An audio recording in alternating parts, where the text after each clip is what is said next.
In the most recent update to the game, Limbus company's own gluttonous beast has been turned into an identity for us to use, sparking the creation of many memes and starting discussions about her kit.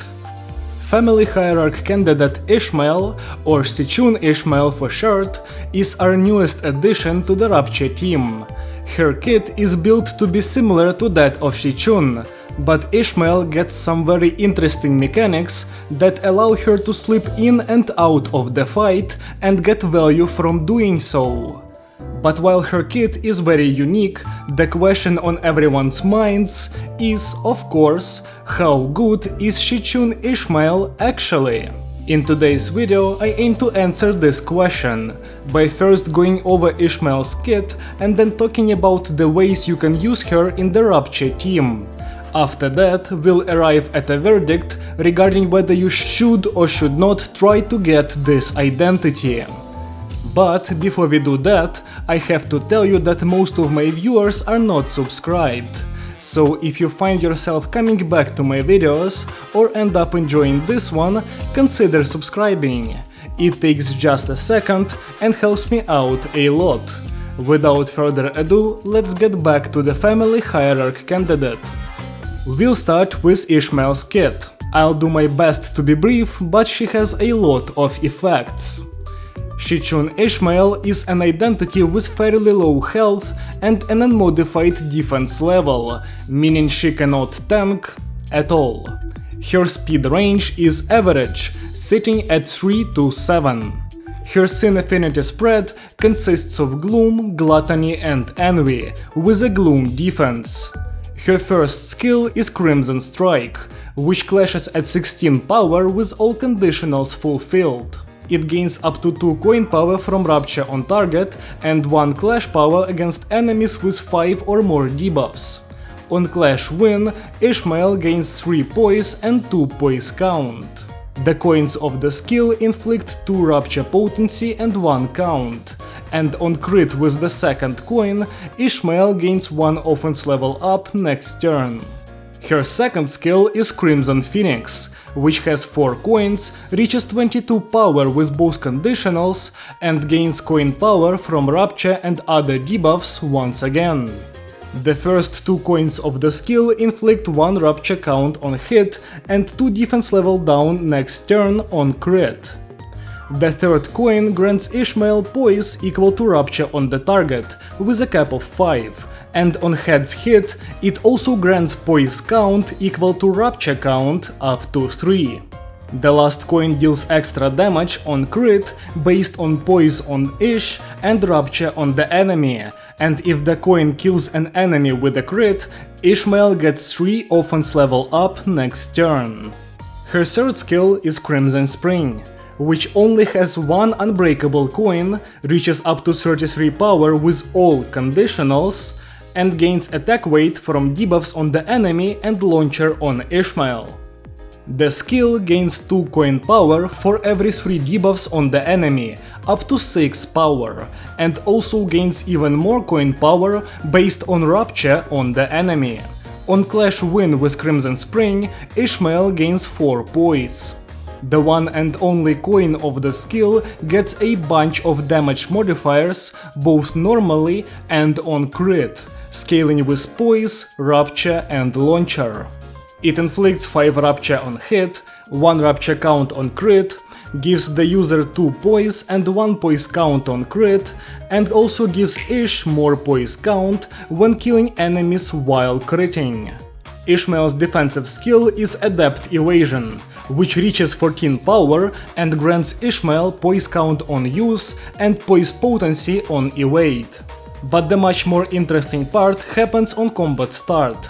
At 3 or more launcher, Xichun performs a battlefield retreat and moves to the front of the backup, meaning she comes back out first if anyone else retreats or dies. But why is this important, you might ask? Well, the passives explain everything. Ishmael has 2 of those. The first one is Launching Maneuver, and it's always active. The effects of this passive are as follows. Upon retreat, Ishmael applies one offense level up next turn to an amount of allies equal to her launcher stacks in deployment order. This effect is doubled for other Ja family units, and it doesn't affect allies that sub in next turn. Also, when subbing in, Ishmael gains Ready, and then uses Crimson Strike Launcher against a random target as the first skill in the skill order. Ishmael's second passive is Rapture Breathing Resolve, and it requires 5 Gluttony owned to activate. The effects of this passive are as follows. When Ishmael kills an enemy with her skill, she gains poise equal to Rapture on the target, up to 3 per enemy, once per turn. If that effect gave her 3 poise, it also gives her up to 2 poise count based on the enemy's Rapture count. In a clash, if Xichun has a higher offense level than the enemy, she gets 1 clash power. Additionally, under the same conditions, Ishmael also inflicts 1 more Rapture potency and count with her skills, up to 2 times per turn. As for her support passive, she gets Lingering Resolve, which requires 4 Gluttony Resonance to activate. If Ishmael dies in an encounter, she applies Assist to the unit that subs in for her next turn. In chain battles, if she is in backup, Ishmael gets the following ability. Among allies with 50% HP or less, which are also using defensive skills, she chooses the ID with the fastest deployment order.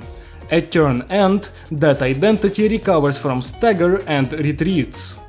As you can see, Xichun Ishmael has some very interesting abilities. But before moving on to her viability, let's quickly take a look at all the unique effects that her kit includes.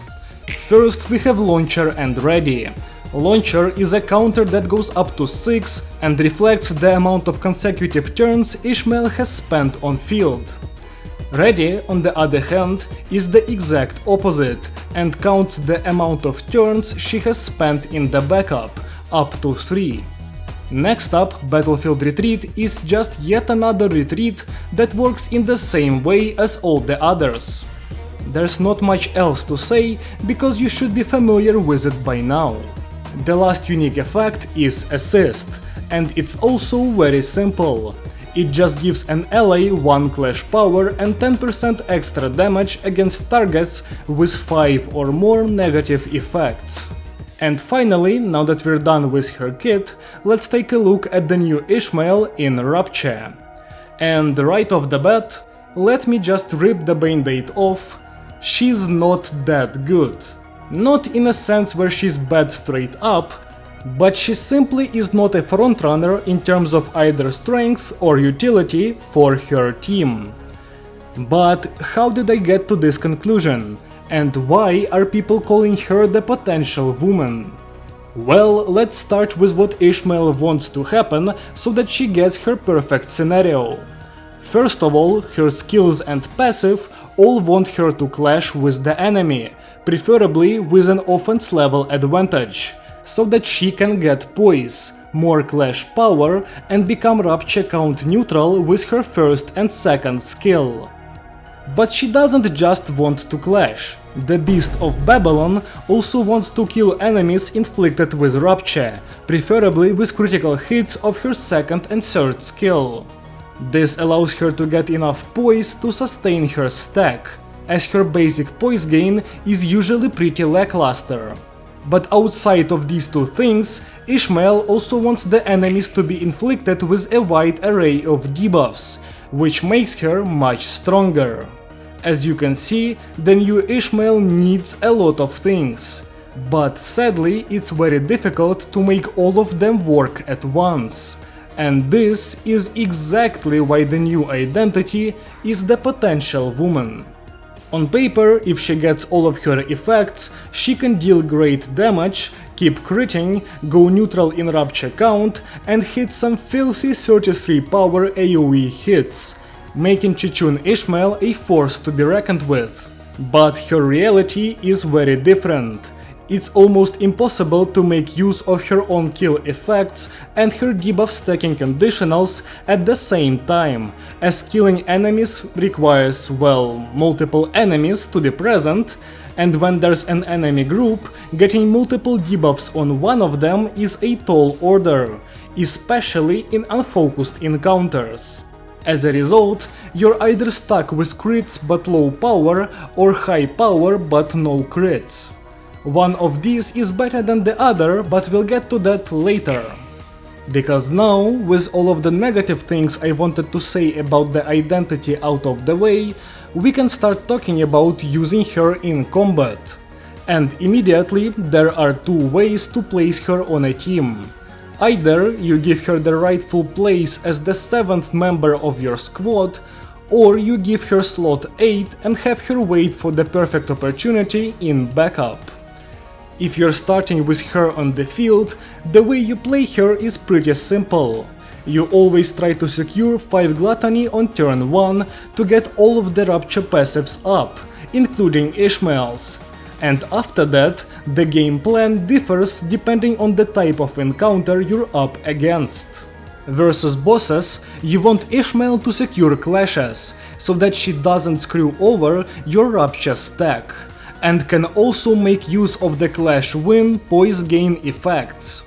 This can be a bit difficult, as at this point almost every competitive Rapture identity wants to clash with the enemy in order to stack up Rapture, so if a boss has a low amount of actions per turn, Ishmael might actually be in trouble, as the Mao identities will take away all the clashes with their high speed, leaving Honglu's Irish-American sister with nothing.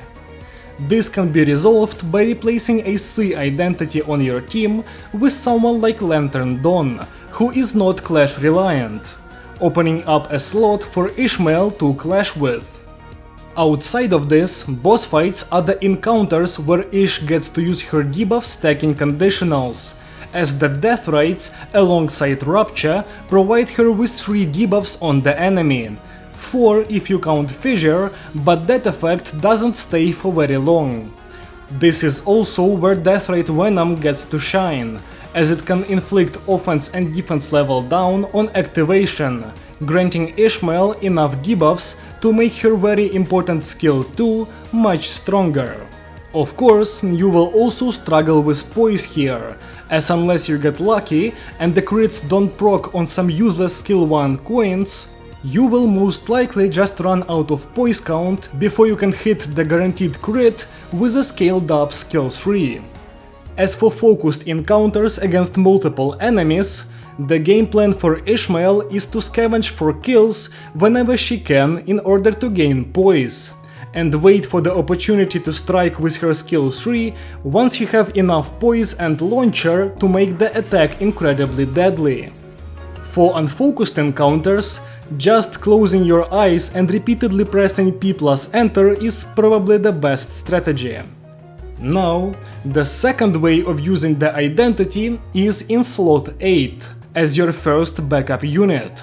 For her to meaningfully impact the encounter from that slot, you will need an identity that has a way to leave the field. The Deviants come to mind here, but sacrificing LCE Yesung can also be a potential way to tag her in.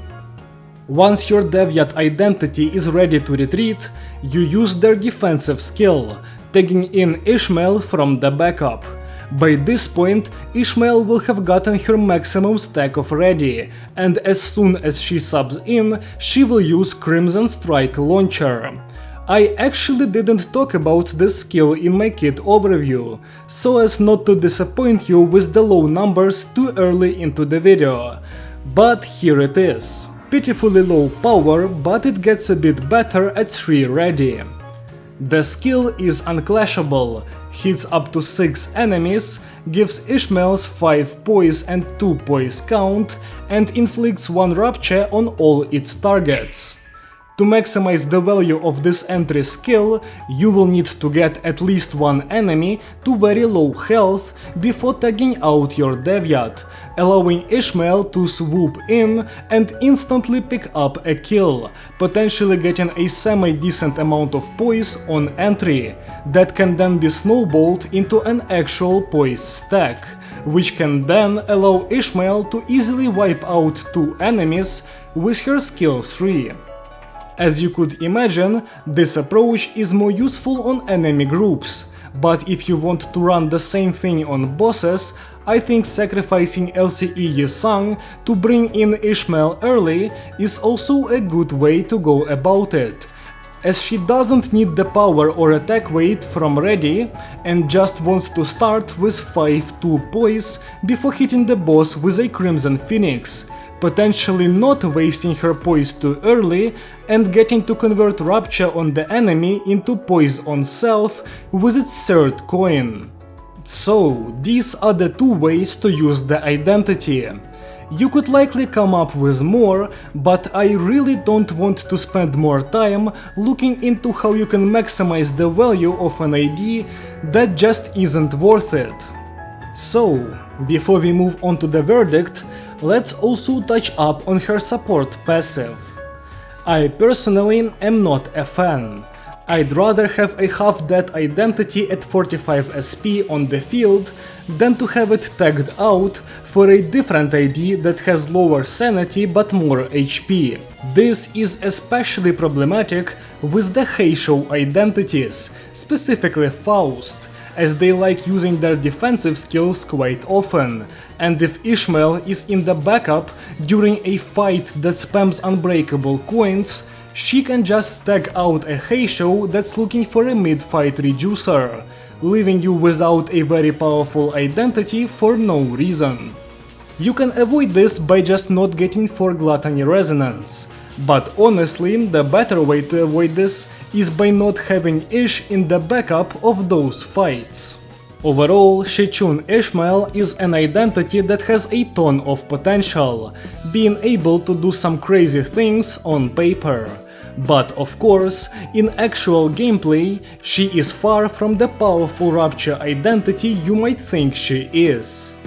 I once again have to reiterate that the unit is not useless garbage, and is in fact pretty useful in human encounters specifically, as she can leverage her own kill effects and her AoE to get a ton of value, but against bosses, Xichun Ishmael leaves a lot to be desired.